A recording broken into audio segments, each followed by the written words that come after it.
The telegram announcing Sophia Montgomery's arrival at the Denver railway station had been met with silence by her maternal aunt, followed by a terse reply suggesting Sophia reconsider her journey. But at 23 years old with a degree from Vassar College and nowhere else to turn in the year 1882, Sophia had boarded that westbound train regardless of warnings. The Colorado Territory sprawled before her now, vast and untamed compared to the manicured landscapes of upstate New York, where she had spent the last 4 years pursuing an education her father had insisted upon before his unexpected death. Sophia pressed her gloved hand against the train window as Denver's buildings came into view, smaller and rougher than she had imagined, constructed mostly of wood with false fronts that made them appear grander than they were. Her trunk contained more books than practical clothing, a fact her late mother's sister had criticized in their limited correspondence. Aunt Margaret had written that Western women needed sturdy hands and quiet dispositions, not philosophy texts and opinions on literature. The platform bustled with activity when Sophia disembarked, her burgundy traveling suit attracting stares from miners and cattlemen, who clearly found her East Coast fashion peculiar. She clutched her carpetbag and waited as porters unloaded her trunk, scanning the crowd for Aunt Margaret's stern face. Instead, a weathered woman in her 50s approached, her expression somewhere between pity and irritation. "You would be Sophia," the woman stated rather than asked. "I am Margaret Winters. We shall collect your belongings and proceed home immediately. This is no place for lingering."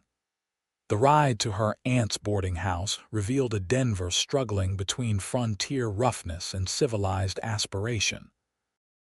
Saloons stood alongside mercantile stores, and the streets alternated between mud and wooden planks. Sophia tried making conversation about the journey, about the remarkable landscape, but Margaret responded with short acknowledgments that discouraged further attempts. When they finally arrived at the 2-story boarding house on a quieter street, Margaret turned to face her niece directly. "Your father filled your head with notions unsuitable for a woman's station," Margaret said, her tone brooking no argument. "That Vassar education will serve you poorly here. Men in Colorado seek wives who can manage households, preserve food, and raise children without complaint. They have no use for women who quote Emerson or debate politics." Sophia felt heat rise to her cheeks, but kept her voice steady. "My education is part of who I am, Aunt Margaret. I cannot simply discard it like an unfashionable hat." "Then you shall find yourself without prospects," Margaret replied, already moving toward the house. "I have operated this establishment for 12 years by understanding what is proper.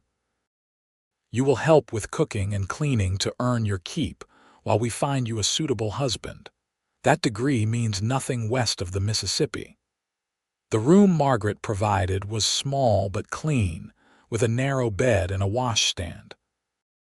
Sophia unpacked her trunk slowly, arranging her books on the single shelf with careful hands. Wuthering Heights, Shakespeare's complete works, volumes of poetry, scientific journals her father had given her, each represented hours of discussion and discovery. The thought of hiding this part of herself felt like suffocation, but she understood her precarious position. Her father's death had left debts that consumed most of the estate.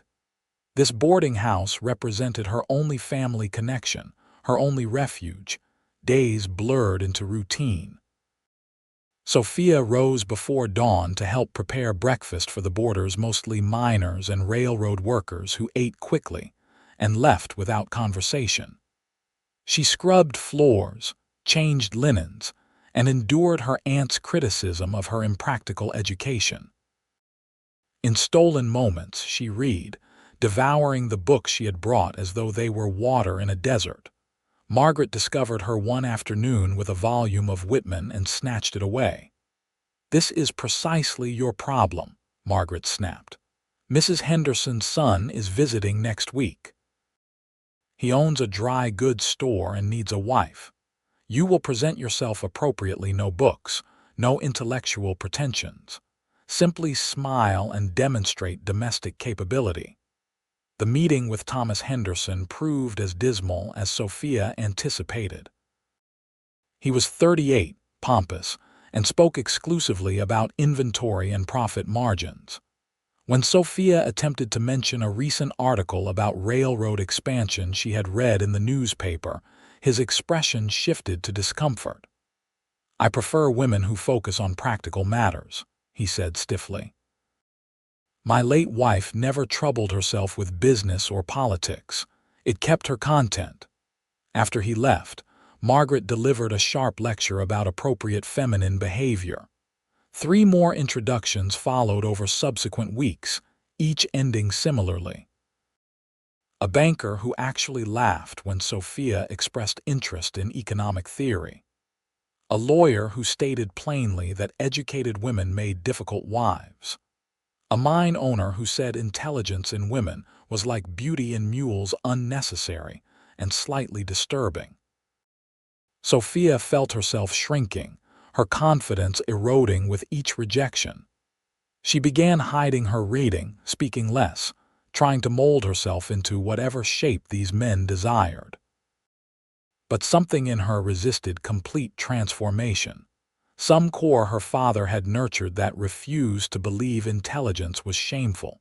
6 weeks into her stay, Margaret announced a church social where several eligible men would attend. Sophia wore a simple blue dress and accompanied her aunt to the small church on the edge of Denver's more respectable district. The social commenced with awkward mingling, women clustering on one side and men on the other, eyeing each other like livestock at auction. Sophia found herself cornered by Raymond Fletcher, a cattle buyer with thin lips and calculating eyes. He asked about her background, and she carefully omitted her education, mentioning only her recent arrival from New York. "Can you cook?" he asked bluntly. "Yes, I have been learning, so." "Adequately, though. Good. I need a wife who can manage a household without fuss. Too many women these days have ideas above their station. Education ruins them, makes them question natural order."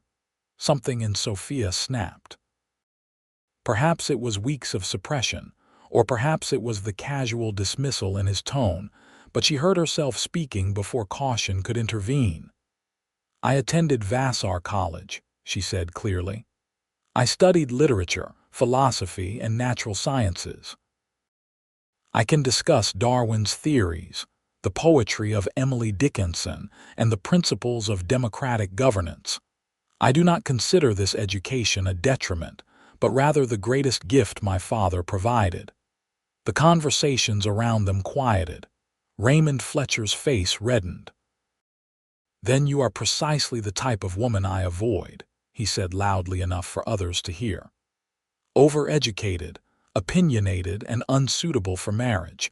No respectable man wants a wife who thinks herself his intellectual equal." He walked away, and Sophia felt every eye upon her. Margaret appeared at her elbow, fingers digging into her arm. "You have humiliated us both," Margaret hissed. "We are leaving immediately." The ride home occurred in furious silence. Once inside, Margaret unleashed her anger. "I cannot help someone determined to ruin herself," she declared. "You will leave this house by week's end. I will not have my reputation damaged by a foolish girl who values books over security." "Aunt Margaret, please. No. You have made your choice. Your education matters more than family, more than your future. You may sleep in that choice, but not under my roof." Sophia retreated to her small room, panic rising in her chest. She had no money, no other family, nowhere to go. She had allowed pride to override survival, and now she faced consequences she could not manage. She sat on her bed and tried to formulate a plan, but fear clouded her thinking. The next morning, she walked Denver's streets with determination she did not feel, inquiring about employment. Most establishments wanted men, and those willing to hire women offered wages that could not cover both room and board. A seamstress told her plainly that single women without family drew suspicion, that her situation appeared desperate in ways that invited exploitation. By afternoon, Sophia's feet ached and her hope had nearly evaporated. She found herself at the Denver Public Library, a small building that nonetheless represented sanctuary. Inside, surrounded by books, she could momentarily forget her circumstances. She selected a volume about Western territories and settled into a chair near the window. The words blurred as worry intruded, but she forced herself to focus, to find solace in reading as she always had.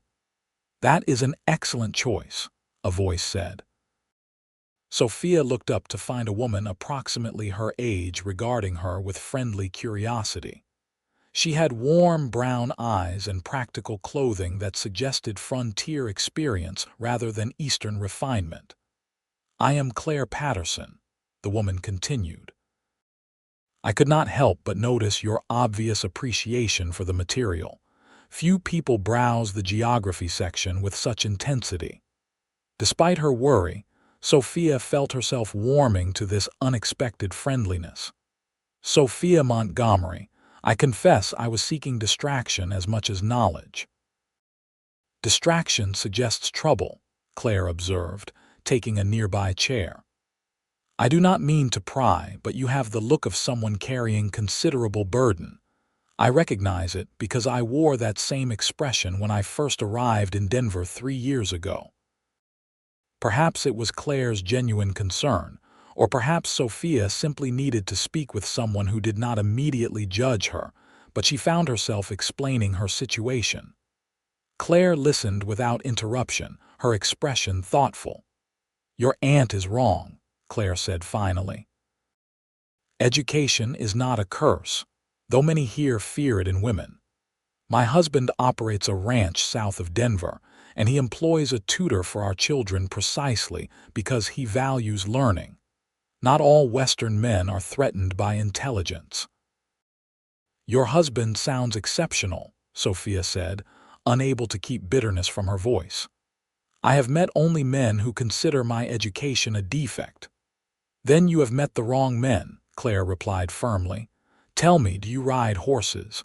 The question surprised Sophia. "I learned as a child, though I have not ridden in several years." "Can you endure hardship? Be honest, life on a working ranch is not gentle." "I believe I can adapt to most circumstances if given opportunity." Claire studied her for a long moment. "My husband's brother owns a ranch near Kelton, Wyoming Territory. He lost his wife 2 years ago and struggles managing the household while running cattle. He needs help, someone capable and trustworthy. The position would provide room, board, and modest wages. It is not marriage, but it is survival with dignity." Hope sparked in Sophia's chest. "You would recommend me without truly knowing me." "I am an excellent judge of character," Claire said with a slight smile, "and I recognize quality when I see it. My husband's brother, Phillip Owens, is a good man, though grief has made him somewhat isolated. He needs help with the household and potentially teaching his young daughter when she returns from his sister's care. Your education would be an asset, not a liability." "Why would he trust your recommendation?" "Because Henry, my husband, and Philip are close. If Henry vouches for you based on my judgment, Philip will accept that. However, I must be honest, ranch life is demanding. You would work hard, and Kelton is even more remote than Denver. But you would be safe and valued." Sophia felt tears threatening. "I do not know how to thank you." "Thank me by succeeding," Claire replied. "Come to dinner tonight at the Occidental Hotel. Henry and I are staying there before returning home tomorrow. I will explain your situation, and if he agrees, we shall send a telegram to Philip. You could travel with us as far as our ranch, then continue north to Kelton with proper introduction." That evening, Sophia met Henry Patterson, a solid man in his 40s who possessed the same warmth as his wife. He asked Sophia direct questions about her background and capabilities, then nodded thoughtfully. "Claire has good instincts about people," he said, "and Philip desperately needs help. His daughter, Emma, is 7 years old and currently staying with our sister in Cheyenne, but she needs to return home. A proper household would make that possible. I will send the telegram tonight." The response came the next morning. Phillip Owens agreed to hire Sophia Montgomery as housekeeper and potential tutor, sight unseen, based solely on his brother's recommendation. Sophia packed her belongings, left a brief note for Aunt Margaret, and boarded a stage with the Pattersons heading south. The journey to their ranch took 2 days, revealing landscape that awed and intimidated Sophia in equal measure. Vast grasslands stretched endlessly, punctuated by distant mountains that seemed both beautiful and hostile. Claire pointed out landmarks and offered advice about Western life. "Philip is younger than Henry, only 30, Claire explained during a rest stop. "He married young to a woman from Cheyenne, Elizabeth. She died during a harsh winter after contracting pneumonia. He blamed himself for not getting her to a doctor quickly enough, though the snow made travel impossible. Since then, he has thrown himself into ranch work and sent Emma away, claiming the ranch is no place for a child without a mother." "That must be terribly difficult for both of them," Sophia said. "It is. Henry worries about him. Philip is becoming hardened, isolated. We hope having a proper household again might help him heal." At the Patterson Ranch, Sophia experienced frontier hospitality that contrasted sharply with her aunt's coldness. Their children, 2 boys aged 8 and 10, asked Sophia endless questions about New York and her education. Henry arranged for one of his ranch hands to escort Sophia north to Kelton, a journey of several more days. The ranch hand, an older man named Pete, proved taciturn but not unkind. They traveled through increasingly remote territory, passing through small settlements that made Denver seem metropolitan. Pete explained that Kelton existed primarily to serve the surrounding ranches and offered little in terms of civilization. "Phillip Owens is respected," Pete said. "Fair with his men, honest in his dealings, but he has been closed off since his wife died. Do not expect warm welcomes or easy conversation."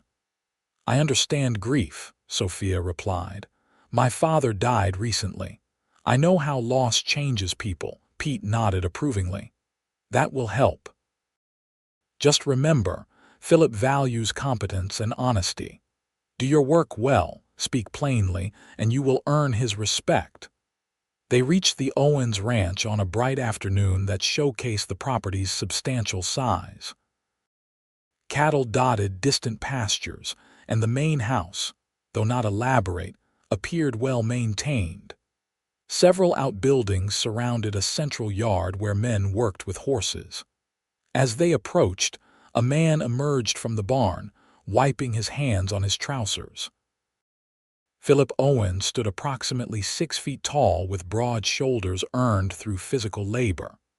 Sun-darkened skin and lines around his eyes suggested considerable time outdoors. His dark blonde hair needed trimming, and his expression carried wariness that immediately reminded Sophia of a half-tame animal alert, measuring potential threat. "Mr. Owens," Pete called. "I bring Miss Montgomery as arranged." Philip approached, studying Sophia with frank assessment. His eyes, she noticed, were remarkably blue against his tanned face, and they held intelligence that belied his rough appearance. "Miss Montgomery," he said, his voice deeper than she expected. "I appreciate you making this journey. My brother vouches strongly for you." "I am grateful for the opportunity, Mr. Owens," Sophia replied, determined to appear capable despite her travel-worn state. "Pete, help Miss Montgomery with her trunk. I will show her the house." He turned to Sophia. "I must warn you the house has been somewhat neglected. I have focused on ranch operations and let domestic matters slide. If the situation proves too daunting, I will understand." "I am not easily daunted," Sophia assured him. He almost smiled, a brief softening of his features that hinted at the man beneath the grief. "We shall see." The house interior confirmed his warning. Dust covered most surfaces, dishes piled in the kitchen, and general disorder suggested months of minimal attention. Yet the structure itself was sound, the furniture quality, the design practical. Sophia saw potential beneath the neglect. Phillip showed her a small bedroom on the main floor. "This was to be a guest room. It has not been used. I sleep upstairs along with Emma's room, though she is not here. My hired men stay in the bunkhouse beyond the barn. You would take meals with me unless you prefer otherwise." "Sharing meals seems practical for discussing household matters," Sophia said. "Good." He hesitated, then added, "My brother mentioned you have education beyond common schooling. That may prove useful when Emma returns. She is 7 and needs instruction I am poorly equipped to provide." "I would be honored to teach her," Sophia said carefully, uncertain how he viewed her Vassar degree. "Then we have an arrangement. Your wages are $15 monthly plus room and board. I expect competent work but not miracles. The house fell to this state over time. It can recover the same way." "That seems fair, Mr. Owens. Call me Phillip when we are in the house. Formality seems excessive given the circumstances." After Pete departed, Sophia unpacked her belongings and surveyed the kitchen. She found basic supplies and set about making a simple supper. Phillip returned at dusk, clearly surprised to find the kitchen cleaned and food prepared. "I did not expect you to begin work immediately," he said, taking the seat she indicated at the table. "Idleness does not suit me," Sophia replied, serving stew she had assembled from available ingredients. "And this allowed me to assess what supplies we have." They ate in silence for several minutes before Phillip spoke again. "My brother wrote that you come from New York. That is considerable distance. My father died recently, leaving me without close family except an aunt who found my presence inconvenient." "I am sorry about your father." "Thank you. I understand you also experienced loss. Mrs. Patterson mentioned your wife's death. I offer my condolences." Philip's expression closed slightly. "Elizabeth has been gone 2 years. The ranch continues." Sophia recognized the deflection but did not press. Instead, she asked practical questions about the household, about routines and expectations. Phillip answered thoroughly, revealing organizational thinking that impressed her. He might have neglected domestic matters, but he understood how a household should function. After supper, as Sophia cleaned dishes, Phillip lingered in the doorway. "Miss Montgomery, I should ask, why did you need to leave Denver so abruptly?" "My brother's telegram suggested urgency." Sophia paused, considering how much to reveal. She had learned that honesty, however uncomfortable, served better than deception. "I possess a college education that proved objectionable to potential suitors in Denver. My aunt found my continued presence an embarrassment after I refused to hide my background." "You attended college?" Phillip asked, surprise evident in his tone. "Yes, Vassar College in New York. I studied literature and natural sciences." She braced for the familiar reaction: dismissal, discomfort, criticism. Instead, Phillip was quiet for a long moment before speaking. "That is remarkable," he said finally. "I have only basic education myself, enough for running the ranch and managing accounts. but I have always believed intelligence is what I admire most in people, regardless of gender. Elizabeth was clever, though she never had formal schooling. She could calculate cattle profits faster than I could and possessed wisdom about land management that saved us considerable trouble. I miss her mind as much as her presence. Sophia turned to face him fully, startled by his words. You are not troubled by my education. Why would I be troubled by competence? This ranch requires intelligence to operate successfully. Emma needs quality teaching. You possess education that could benefit both. Those who fear intelligence in others typically lack it themselves. Something tight in Sophia's chest loosened. Most men I met in Denver considered my education a defect. Then they were fools, Phillip said bluntly. Intelligence in women is no more threatening than intelligence in horses. Both make life considerably easier if you have sense to appreciate it. He moved toward the stairs. I rise before dawn. You need not match that schedule, but breakfast around 5 would be helpful. Good night, Miss Montgomery. Good night, Phillip. Alone in her room, Sophia felt cautiously optimistic. Phillip Owens might be grieving and rough around the edges, but he had spoken more sense in one evening than all the Denver suitors combined. She slept better than she had since leaving New York. Days settled into rhythm. Sophia rose early to prepare breakfast, tackled different areas of the house each day, and prepared substantial meals for Phillip, and occasionally the ranch hands when they worked near the house. Phillip proved considerate without being overly familiar, offering help with heavy tasks and expressing appreciation for improvements. She discovered he possessed dry humor that emerged unexpectedly. When she conquered a particularly stubborn stain on the parlor rug, he observed, that stain defeated me for 6 months.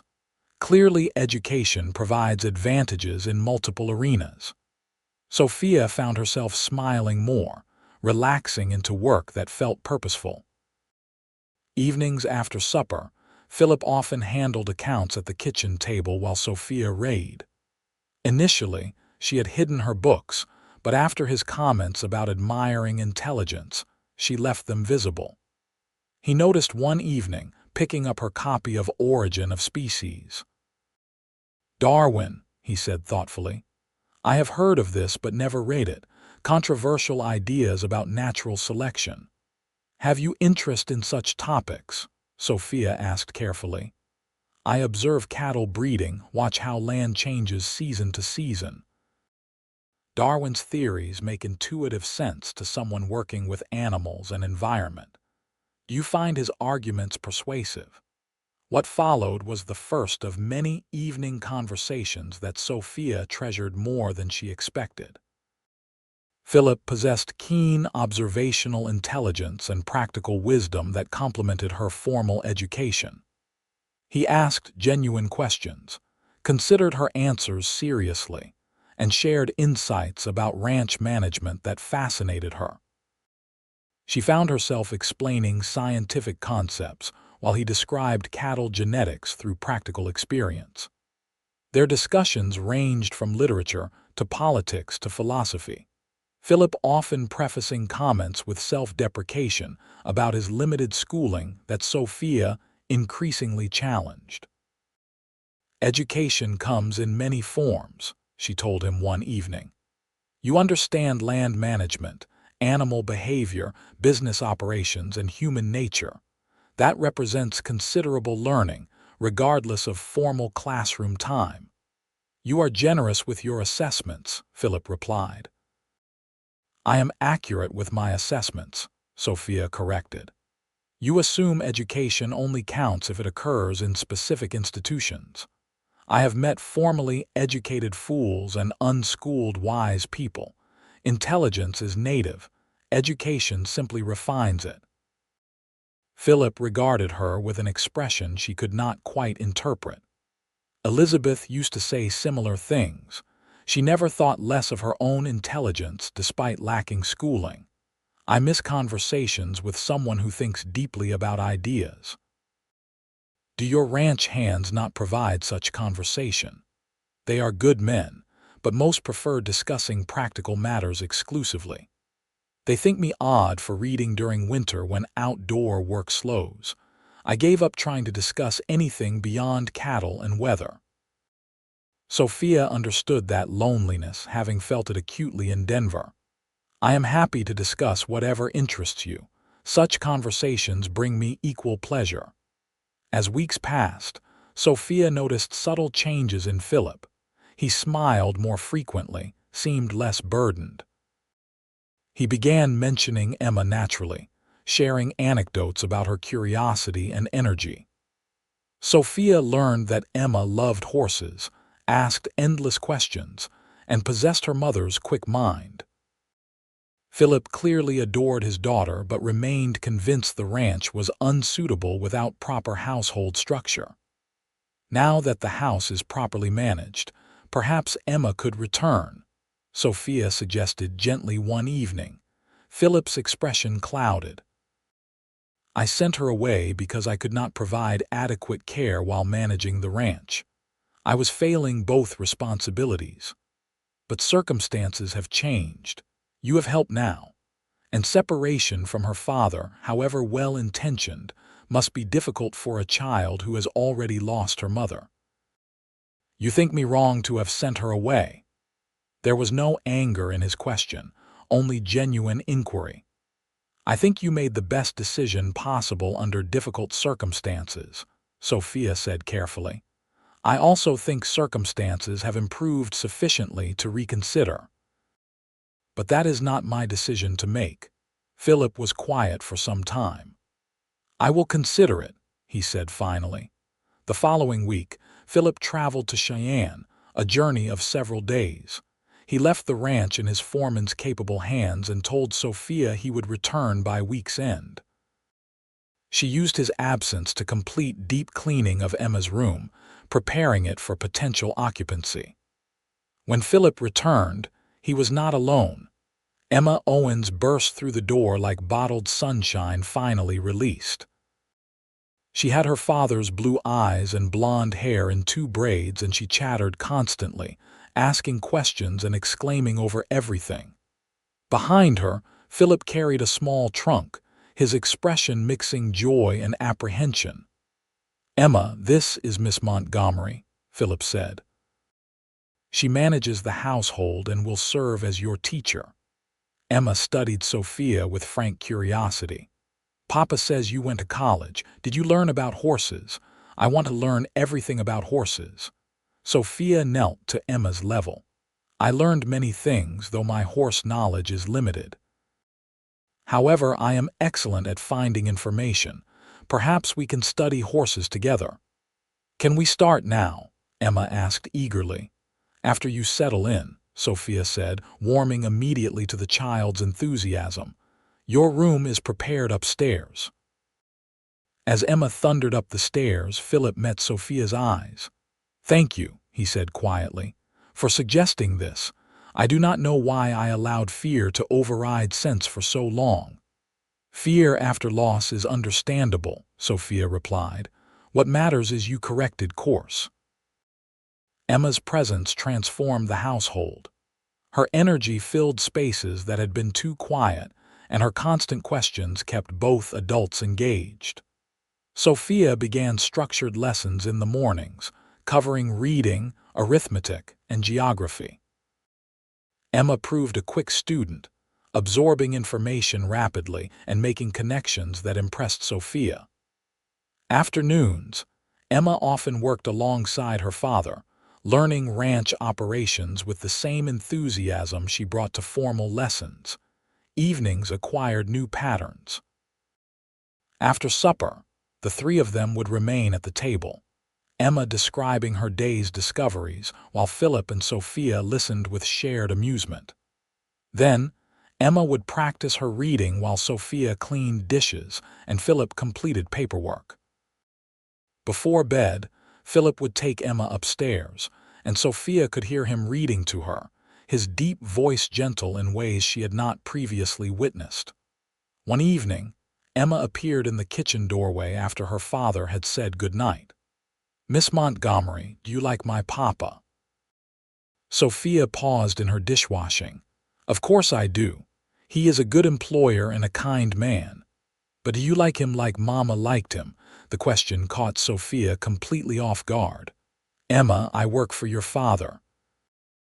"That is different from 'Papa is happier now,'" Emma interrupted with childish directness. "He smiles more, he talks more, he laughs sometimes. I think you make him happy." "I am glad if my work helps the household function better," Sophia managed. "It is not just the work," Emma said with the certainty of 7-year-old observation. "Papa looks at you like Uncle Henry looks at Aunt Claire."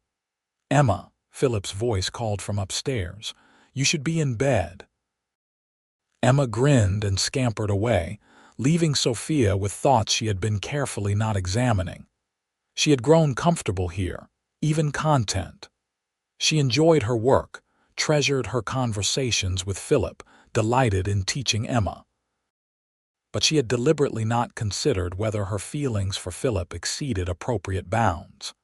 He was her employer, still grieving his wife, and she was in no position to imagine anything beyond her current situation.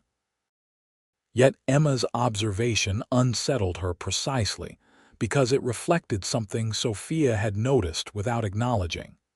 Philip did seem happier, and she had caught him watching her sometimes with expressions that suggested thoughts beyond household management. But perhaps that was wishful interpretation. Perhaps she was imagining connections that did not exist. The next morning, Philip asked if she would ride out with him to check fences on the north pasture. "Emma can accompany us," he added. "She wants to show you her riding skills, and I thought you might enjoy seeing more of the ranch." Sophia had not ridden since arriving, but the prospect appealed to her. They saddled horses, Emma chattering excitedly about her mare, Daisy. Philip provided Sophia with a gentle gelding named Copper, and they rode out into morning sunshine that painted the grasslands golden. Emma raced ahead periodically, then circled back to share observations about wildlife or landscape features. Philip rode beside Sophia, pointing out boundary markers and explaining ranch operations. She found herself genuinely interested, asking questions that seemed to please him. "Most people find cattle ranching dull," he observed. "I find it fascinating," Sophia replied honestly. "The complexity of managing land, animals, markets, weather variables, it requires considerable skill and knowledge." "That is precisely how I see it, though few others do. People assume ranching is simple because it involves physical labor. They miss the strategy and planning required." They checked several fence sections, Philip noting repairs needed. Emma discovered a bird's nest and insisted they examine it from respectful distance. Watching Philip with his daughter, Sophia felt warmth that had nothing to do with the sun. He was patient with Emma's endless questions, encouraging her curiosity rather than dismissing it. He would be this way with all his children, Sophia thought, then caught herself. What a peculiar thought, imagining Philip with more children as though she would be present to witness that. On the ride back, Emma rode ahead again and Philip spoke quietly. "She mentioned talking to you last night about whether you like me." Sophia felt heat rise to her face. She is a child. Children say whatever occurs to them without filter. True. But her observation interests me because it reflects my own thoughts lately. Philip paused, seeming to gather words carefully. "When Henry suggested hiring help, I anticipated someone competent to manage practical matters. I did not anticipate someone whose company I value beyond professional capacity. I did not anticipate conversations that make me remember there is more to life than work and grief. I did not anticipate finding myself hoping you might stay longer than your initial agreement." Sophia's heart beat faster. "Philip, I am your employee. It would not be appropriate for me to presume. I am not asking you to presume anything, Phillip interrupted gently. I am telling you plainly that over these months, I have come to hold you in regard that exceeds professional appreciation. You are intelligent, capable, kind with Emma, and you make this house feel like a home again. If you do not share such feelings, I understand completely. Your position here will not change regardless, but if you do share them, even partially, I would like to know. Sophia took a breath. Honesty had served her well with Phillip from the beginning. I have tried very hard not to develop such feelings, she admitted. You employed me when I desperately needed help. I did not want to complicate that by imagining something beyond professional arrangement. But despite my efforts, I have come to admire you greatly. Your intelligence, your kindness, your dedication to Emma and this ranch, these qualities matter more to me than I intended to allow. Phillip's expression lightened considerably. Then we share a problem of mutual admiration. It seems we do, Sophia said, unable to suppress a smile. What do we do about this problem? Phillip asked. I do not know, Sophia admitted. I have no experience with such situations. Nor do I beyond marrying Elizabeth, which was straightforward because we grew up together. Phillip considered. Perhaps we might approach this as we approach other problems with patience and honesty. We have time. You are here, I am here. Emma is delighted with you. We need not rush toward decisions. We can simply allow feelings to develop naturally and see where they lead. That seems wise, Sophia agreed, relief mixing with excitement. Though I should clarify one thing immediately, Phillip added. When we marry, if we marry, I would never ask you to hide your education or pretend to be less intelligent than you are. Your mind is among the qualities I most admire. I want a partner, not a subordinate. The casual mention of marriage made Sophia's breath catch. You think that far ahead? I am a planner by nature, Phillip said with a slight smile. And yes, I think ahead because I am 30 years old. Emma needs a mother and I have no interest in courtship for its own sake. If we are both acknowledging feelings beyond professional regard, I see no purpose in pretending I do not hope this leads to marriage. But again, no rush. We have time. They had reached the barn. Emma had already dismounted and was leading Daisy toward her stall. Sophia met Phillip's eyes and found warmth there that made her feel simultaneously nervous and deeply hopeful. Then let us take that time, she said softly. The following months unfolded with sweet slowness that Sophia treasured. Phillip courted her in quiet ways, bringing her wildflowers he found during pasture checks, asking her opinion on ranch decisions, sitting closer during evening conversations. They discovered shared humor, compatible silences, and mutual respect that deepened into something profound.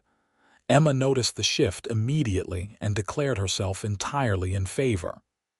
You will be my new mama, she announced to Sophia one morning during lessons. Emma, your father and I have not discussed anything so definite, Sophia said carefully. But you will, Emma said with absolute certainty. Papa looks at you the way he looked at Mama in the paintings, and you look at him the same way. I am not a baby, I understand. Sophia could not argue with the child's perception. She did love Phillip. The realization had come gradually but undeniably. She loved his quiet strength, his thoughtful intelligence, his dedication to his family and land. She loved how he listened to her ideas seriously, how he valued her thoughts, how he never made her feel that her education was something to hide or apologize for. One evening in late autumn, after Emma had gone to bed, Phillip asked Sophia to walk with him outside. The night was cool but clear, stars brilliant in the vast sky. They walked toward the corral where horses moved like shadows in the darkness. Elizabeth and I would walk out here sometimes, Phillip said quietly. She loved the night sky, said it put troubles in perspective. "She sounds like she was wonderful," Sophia said. "She was. And I will always love her memory, but I have learned that the heart has capacity for multiple loves. Loving you does not diminish what I felt for her. It is simply different, separate, new." "I have worried about that," Sophia admitted. "Whether you would always compare me to her." "You are not Elizabeth," Phillip said. "You are Sophia, and I love you for exactly who you are. Your education that others feared. Your intelligence that others found threatening. Your strength that brought you across the country alone, these things make you remarkable. When you speak about literature or science, when you challenge my thinking on various subjects, when you teach Emma with such patience and creativity, those moments make me grateful you walked into my life." Tears gathered in Sophia's eyes. "I love you too. I tried not to, thought it impractical and presumptuous, but I failed completely." Phillip pulled her closer, and she felt his warmth against the cool night. "Then let us stop fighting practical sense and acknowledge what we both know. Marry me, Sophia. Be my wife, Emma's mother, my partner in this ranch and this life. Let your intelligence and education shine here where they are valued. Build a home with me." "Yes," Sophia said without hesitation. "Yes to all of it." He kissed her then, gentle and sure, and Sophia felt pieces of her life clicking into place. This was nothing like the courtships in Denver where men wanted her diminished.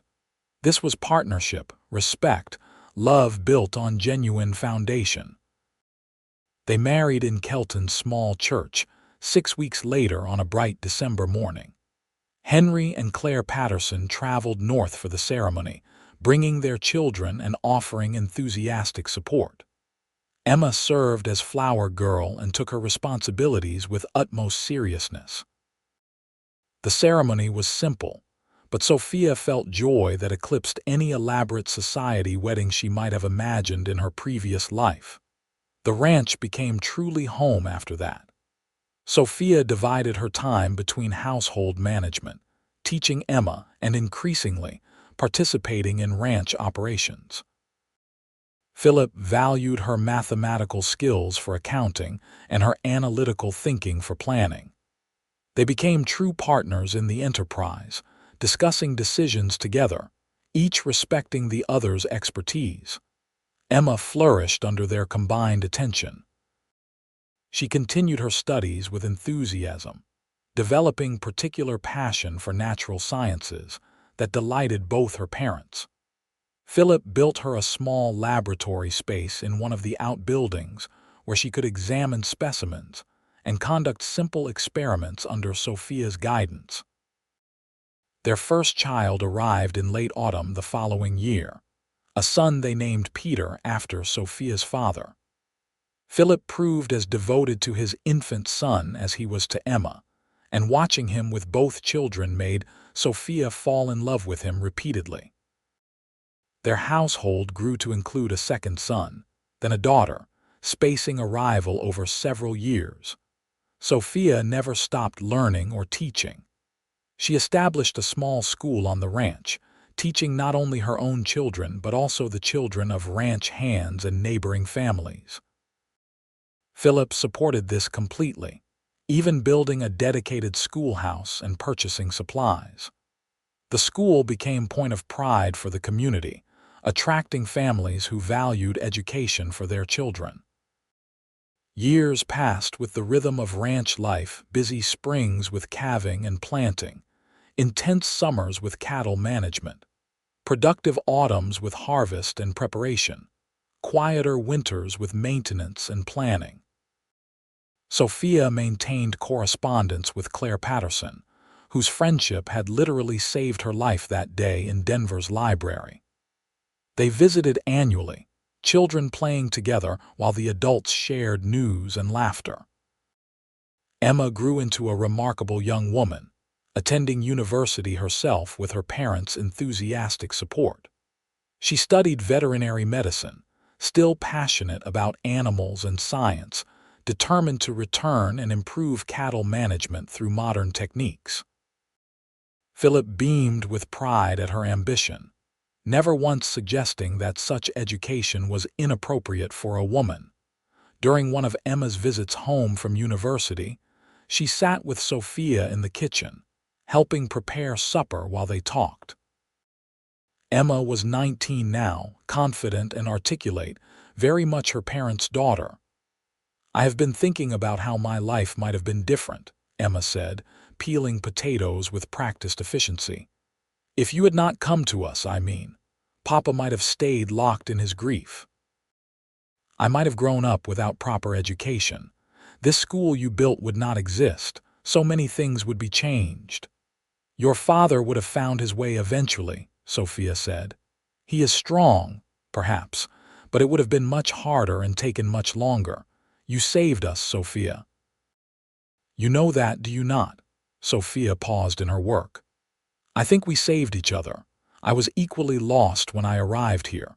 Your father gave me place and purpose when I had none. This ranch, this family, gave me everything I needed." "Still," Emma insisted, "you could have hidden your intelligence like those Denver men wanted. You could have made yourself small and acceptable. Instead, you stayed true to yourself, and that allowed Papa to find you. I want to live that way too fully myself, regardless of whether others approve." "Then you have learned exactly what I hoped to teach," Sophia said warmly. That evening, after the household had settled for the night, Sophia joined Phillip on the porch where he often sat after supper, surveying his land in the fading light. She settled beside him, and he automatically put his arm around her shoulders. "Emma spoke today about how different life might have been if I had not come here," Sophia said. "I think about that sometimes," Phillip admitted. "What if Henry had not suggested hiring help? What if Claire had not met you in that library? What if you had been less honest about your education, and I had been another fool threatened by intelligence? So many small chances that had to align." "Do you believe in fate?" Sophia asked. "I believe in choices," Phillip replied. "Claire chose to speak with you. You chose honesty over convenience. I chose to value intelligence over convention. Those choices mattered more than fate. We built this life through good decisions." "We did," Sophia agreed, "and I would make the same choices again, even knowing the difficulties. This life with you, with our family, is worth every struggle that led here." Phillip kissed her temple. "When I told you intelligence is what I admire most, I meant it, but I have come to realize it is not just intelligence in abstract sense. It is your specific mind that captivates me, how you think, what you notice, the connections you make. Other intelligent people exist, but none of them are you." "That might be the most romantic thing you have ever said," Sophia observed with a smile. "I am trying to improve in that area," Phillip said, amusement in his voice. "You deserve poetry and eloquence, though you mostly get practical commentary about cattle." "I like your practical commentary," Sophia assured him. "It is distinctly you, which makes it valuable." They sat in comfortable silence as darkness settled completely, stars emerging overhead in their infinite multitudes. Sophia thought about the telegram that had brought her west, about her aunt's rejection, about those Denver men who saw her education as defect. At the time, their rejection had felt like catastrophe. Now, she understood it as necessary redirection, pushing her toward life she was meant to live. Years continued their steady progression. The ranch prospered under Phillip and Sophia's joint management, becoming known for quality cattle and progressive practices. Their children grew and pursued their own paths, though several returned to help with ranch operations, applying their education to improve efficiency and sustainability. Sophia's school expanded, gaining reputation that drew families to the Kelton area specifically for the educational opportunities. She trained other teachers, creating a system that could continue beyond her direct involvement. The school became her legacy beyond her family, evidence that education and frontier life were not incompatible. On their 20th wedding anniversary, Phillip surprised Sophia with a gift that moved her deeply, a complete library room he had built onto the house without her knowledge. Shelves already filled with books he had been secretly collecting for months. Literature, science, philosophy, poetry, everything he knew she loved. "So you always have sanctuary," he explained. "Place that is entirely yours, where you can read and think and be yourself completely." Sophia walked through the room, trailing her fingers over book spines, overcome with emotion. "This must have cost a fortune." "Some things are worth the expense," Phillip said simply. "You gave up much to come west. I wanted to give you something that honored what you brought with you." She turned to embrace him, this man who had valued her mind when others saw it as liability, who had built her a library while other men would have restricted her reading. "I gave up nothing that mattered," she said firmly. "I found everything that mattered here with you." As they grew older, Sophia and Phillip settled into the comfortable patterns of long marriage. They worked side by side, finished each other's sentences, navigated disagreements with respect earned through decades of partnership. Their children visited regularly with grandchildren who brought new energy to the ranch.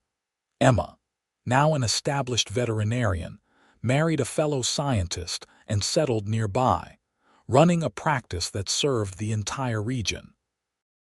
She brought her own children to their grandparents' ranch frequently, and Sophia watched with joy as Emma taught them exactly as she had been taught to value learning, to question assumptions, to pursue knowledge fearlessly. One summer evening when Sophia was in her late 50s, she and Phillip sat on the porch as was their custom, watching sunset paint the sky in spectacular colors. Their grandchildren played in the yard under Emma's watchful eye, their laughter carrying on the warm air. "Do you ever regret leaving New York?" Phillip asked, a question he had not posed in many years. "Never," Sophia said immediately. "Not once, not even in difficult moments. This life we built together exceeds anything I could have imagined back then." "You could have married some educated Easterner, lived in city comfort with cultural advantages," Phillip pointed out. "I could have hidden my education and married one of those Denver fools," Sophia countered. "I could have done many things. I am grateful I did this instead. You know why?" "Tell me." "Because you saw me, Phillip. Not the problematic education or the inconvenient intelligence, but me, fully and completely. You valued exactly what others wanted me to hide. That gift, that recognition, that love, it matters more than any cultural advantage or city comfort. You gave me life where I could be entirely myself. How could I regret that?" Phillip took her hand, fingers intertwining with the easy familiarity of decades. "I am the fortunate one. You brought life back to this ranch, to Emma, to me. You took my narrow world and expanded it in ways I could not have managed alone. Every day with you has been gift." "Then we are both fortunate," Sophia said, "and wise enough to recognize it." As darkness fell and stars emerged, their family gathered on the porch together, children, grandchildren, multiple generations bound by love and respect. Someone suggested songs, and voices rose in harmony, carrying across the prairie that had become home. Sophia leaned against Philip's shoulder, feeling contentment that came from life well lived. She thought briefly of that desperate young woman who had arrived at Denver's railway station so many years ago, terrified and uncertain. She wished she could tell that young woman that everything would be more than fine, that rejection from small-minded men would lead her to a person who valued her exactly as she was. But perhaps that young woman had known, somewhere deep inside, that compromising herself would lead to misery. Perhaps her honesty, even when it cost her security, had been courage rather than foolishness. Perhaps staying true to herself had been the wisest choice she could have made. The years continued their patient unfold. Sophia and Philip grew old together on the ranch they had built into thriving enterprise and family legacy. They maintained their evening conversations, their shared laughter, their deep respect and abiding love. Age brought inevitable challenges, physical limitations, health concerns, the sorrow of losing friends, but they faced everything together as they always had. Their children and grandchildren surrounded them with care and attention. The ranch would continue through multiple generations, each adding their own improvements while honoring the foundation Sophia and Philip had established. The school Sophia founded continued teaching children throughout the region, her educational legacy extending far beyond her immediate family. On a clear autumn morning when Sophia was 72, she sat in her library reading while morning sun streamed through the windows. Philip found her there, as he often did, and settled into the chair beside hers with his own book. They read in companionable silence, occasionally sharing interesting passages or observations. "You remember when you first arrived?" Philip asked during one such exchange. "How uncertain everything was." "I remember being terrified," Sophia admitted. "I had nowhere else to go, no other options. Everything depended on whether this worked. I remember thinking Henry had lost his mind recommending someone sight unseen. Then you arrived and within hours had organized the kitchen chaos I had been ignoring for months. I knew immediately you were remarkable. You hid it well. You were so stern and formal." "I was protecting myself," Philip said. "I had convinced myself I would never care for anyone again after Elizabeth died. Then this educated, determined, fascinating woman appeared and complicated everything." "I complicated things?" Sophia asked with mock indignation. "Wonderfully so. Best complication of my life." They smiled at each other, and Sophia felt the same warmth she had felt during their courtship, during their wedding, during countless moments across their decades together. Love, real love, did not diminish with time. It deepened, acquired layers, became something richer than initial passion. "Tell me again," Sophia requested, "what you said that first evening about intelligence." Philip knew exactly what she meant.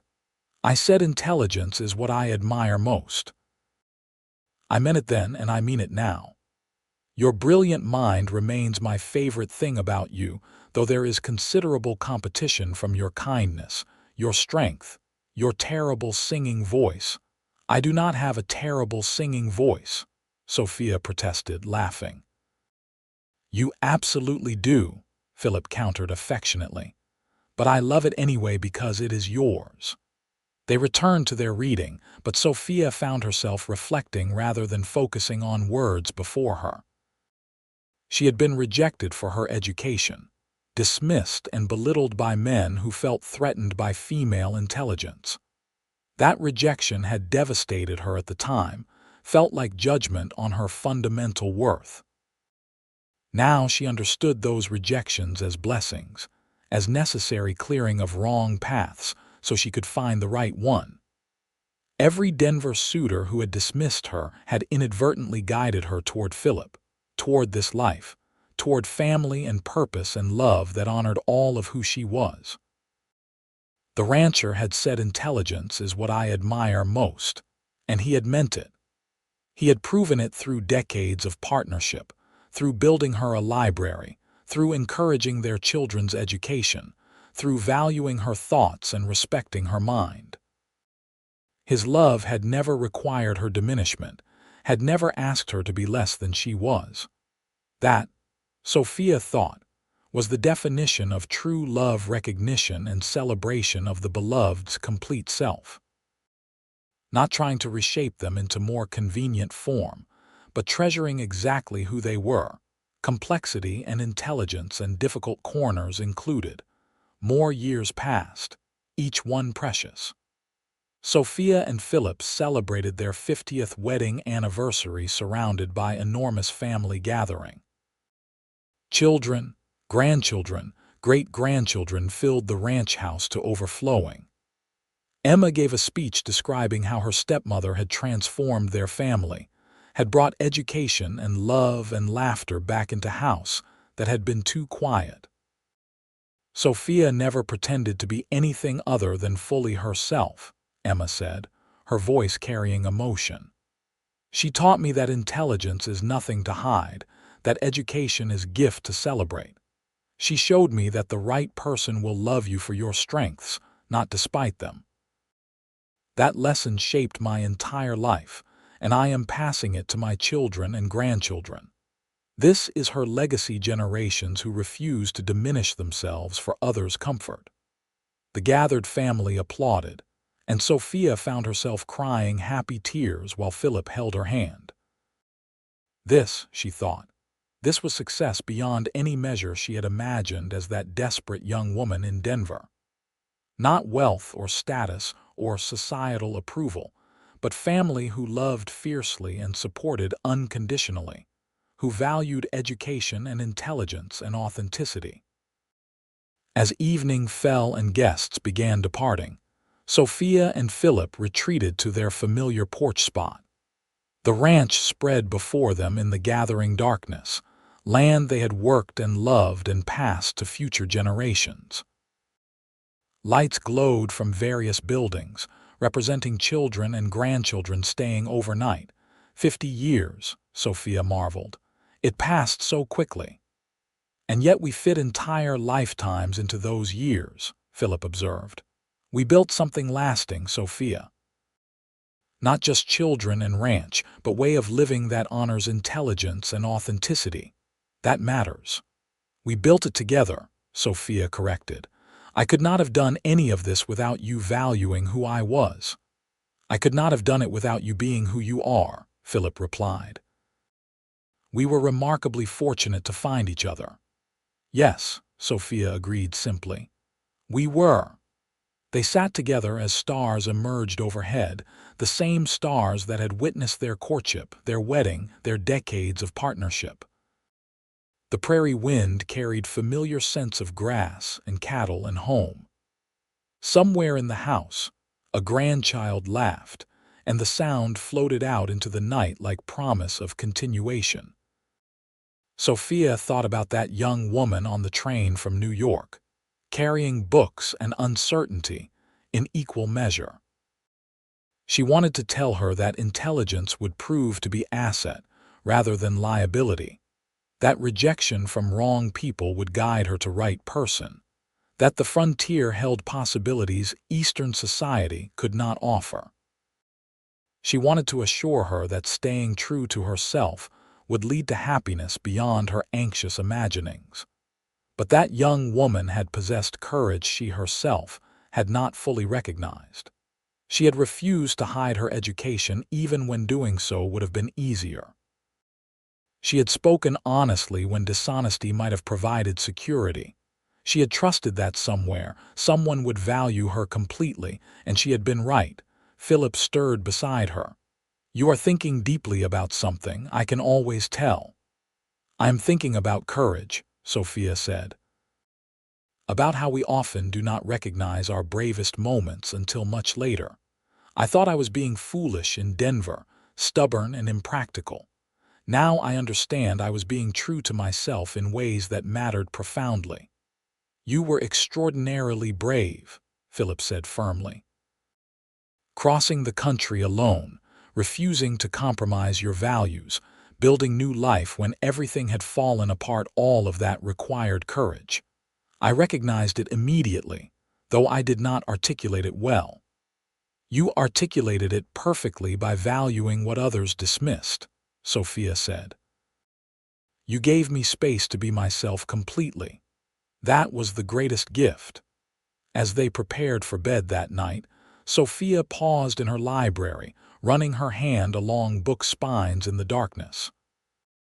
These books had traveled with her from New York, had represented her education and her father's love, had been both comfort and liability depending on who judged them.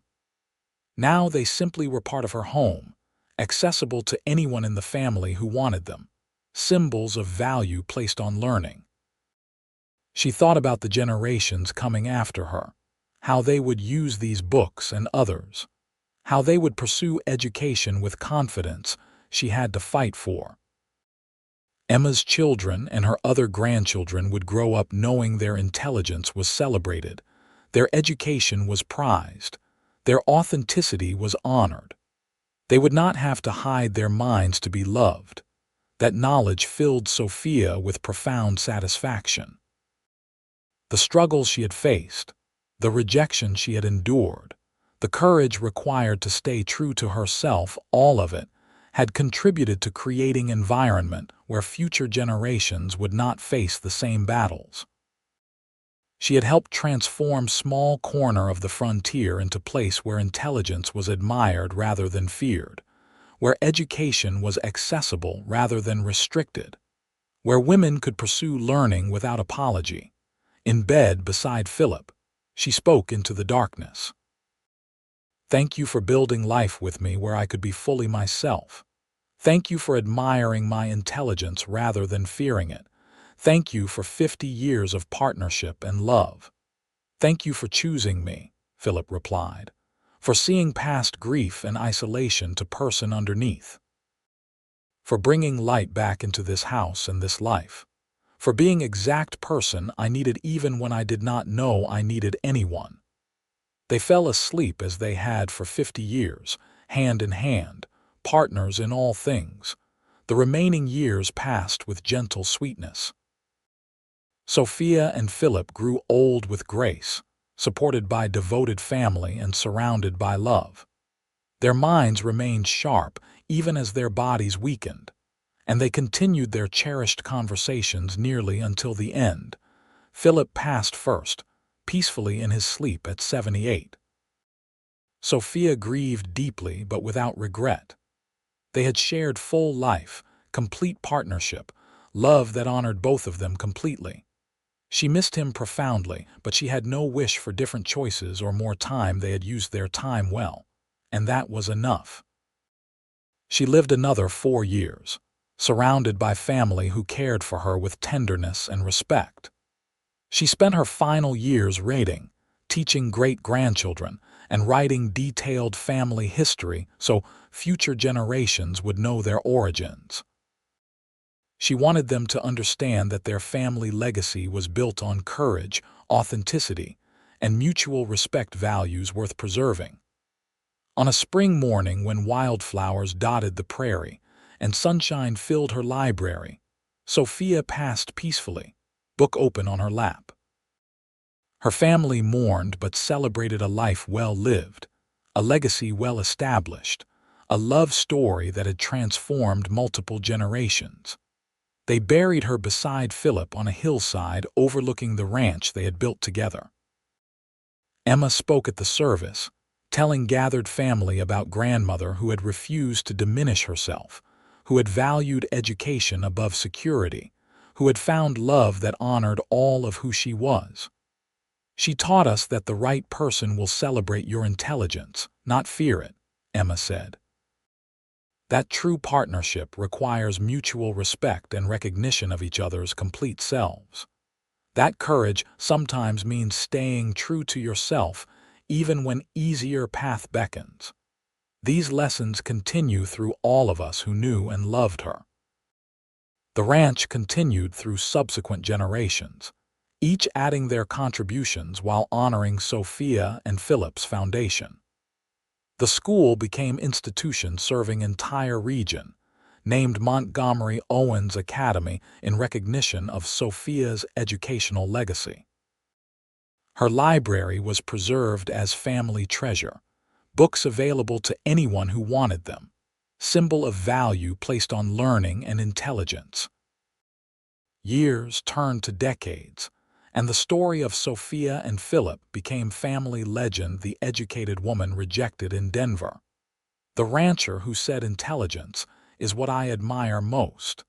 The love that bloomed from mutual respect and recognition. Great-great-grandchildren heard the tale and understood they came from people who had valued authenticity above convenience, who had built life based on genuine partnership. The story reminded them that rejection from wrong people simply cleared path toward right people, that staying true to yourself required courage but brought rewards beyond measure, that intelligence was a gift to celebrate rather than hide.